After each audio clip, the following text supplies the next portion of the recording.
এইটো ভিডিঅ' তোমালোকৰ মাজত ক্লাছ 9ৰ ভাৰতৰ ৰাজনৈতিক দল এই চেপ্টাৰটোৰ পৰা তোমালোকৰ কি মোস্ট ইম্পৰ্টেন্ট কোৱেশ্চন এমসিকিউ আৰু লং কোৱেশ্চন আছে এইটো ভিডিঅ'ৰ জৰিয়তে তোমালোকৰ লগত আলোচনা কৰিম। এইটো ভিডিঅ'ত তোমালোকক জিকেটা এমসিকিউ আৰু লং কোৱেশ্চন দেখাই দিম। ইয়াৰে পৰা তোমালোকৰ এনুৱেল এক্সামত 100% কমন পাবা। তোমালোকে টিক চিন মাৰি লবা। সো তোমালোকে এতিয়া 3 নং পৃষ্ঠা বাহিৰ কৰি লোৱা। ইয়াত মোস্ট ইম্পৰ্টেন্ট এটা কোৱেশ্চন আছে মই দেখাই দি আছো। ৰাজনৈতিক দলৰ বাবে অত্যন্ত প্ৰয়োজনীয় বৈশিষ্ট্য কেইটা? তোমালোকে 4টা বৈশিষ্ট্য শিকি যাবা, এইটো বহুত ইম্পৰ্টেন্ট। তাৰ পিছত তোমালোকে এতিয়া 4 নং পৃষ্ঠা বাহিৰ কৰি লোৱা। 4 নং পৃষ্ঠাৰ পৰা চাবা ভাৰতৰ প্ৰথম ৰাজনৈতিক দল কোনটো? ভাৰতৰ জাতীয় কংগ্ৰেছ। আৰু ইয়াৰ জন্ম কেতিয়া হৈছিল? চনটো মনত ৰাখিবা 1885 চনত, এইটো বহুত ইম্পৰ্টেন্ট।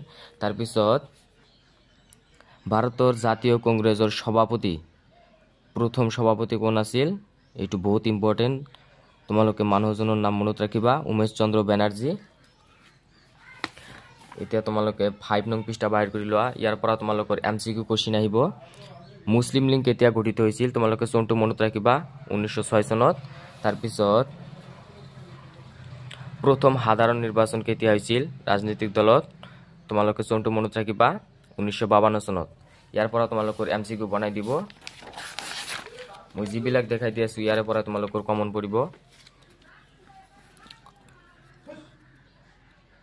ইয়াৰ পৰা চাবা আঞ্চলিক ৰাজনৈতিক দলৰ জন্মৰ মূল কাৰণ, এইটো বহুত ইম্পৰ্টেন্ট। তোমালোকৰ লং কোৱেশ্চন আহে ইয়াৰ পৰা, বহুত ইম্পৰ্টেন্ট আছে। তোমালোকে 4টা শিকি যাবা, ইম্পৰ্টেন্ট আছে। তাৰ পিছত তোমালোকে এতিয়া 9 নং পৃষ্ঠা বাহিৰ কৰি লোৱা। 9 নং পৃষ্ঠাৰ পৰা চাবা মৰ্চা চৰকাৰ কেতিয়া গঠিত হৈছিল আৰু কাৰ নেতৃত্বত? তোমালোকে মনত ৰাখিবা মৰ্চা চৰকাৰ গঠিত হৈছিল 1977 চনত আৰু কাৰ নেতৃত্বত? মোৰাৰজী দেশাই। এইটো বহুত ইম্পৰ্টেন্ট এমসিকিউ কোৱেশ্চন। তাৰ পিছত তোমালোকে এতিয়া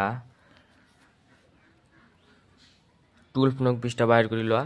12 নং পৃষ্ঠাৰ পৰা চাবা অনুশীলনীৰ অতি চুম উত্তৰৰ প্ৰশ্নৰ পৰা চাবা 2, 3, 4 টো চাবা ৰাজনৈতিক দলৰ এটা প্ৰধান কাৰ্য। তাৰ পিছত 5 নং টো চাবা অসমৰ এটা আঞ্চলিক ৰাজনৈতিক দলৰ নাম লিখা, বহুত ইম্পৰ্টেন্ট। 6 নং টো চাবা, 7 নং টো চাবা, 8 নং টো চাবা ভাৰতবৰ্ষৰ প্ৰথম ৰাজনৈতিক দল কোনটো?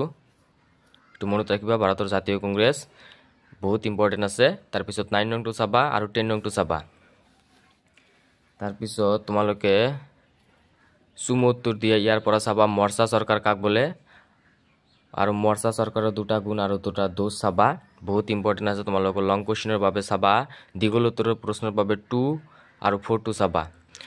তোমালোকক আগতে কৈ দিছো মৰ্চা চৰকাৰ কাক বোলে? মৰ্চা চৰকাৰৰ 2টা গুণ আৰু 2টা দোষ উল্লেখ কৰা, বহুত ইম্পৰ্টেন্ট আছে, এনেকুৱাকৈ দি দিব। তাৰ পিছত 4 নং টো চাবা আঞ্চলিক ৰাজনৈতিক দলৰ জন্মৰ মূল কাৰণ কেইটা আলোচনা কৰা, এইটো বহুত ইম্পৰ্টেন্ট। এইটো ভিডিঅ' তোমালোকক যিকেইটা কোৱেশ্চন দেখাই দিলো এমসিকিউ আৰু লং কোৱেশ্চন, ইয়াৰে পৰাই তোমালোকৰ 100% শিওৰ কমন পাবা।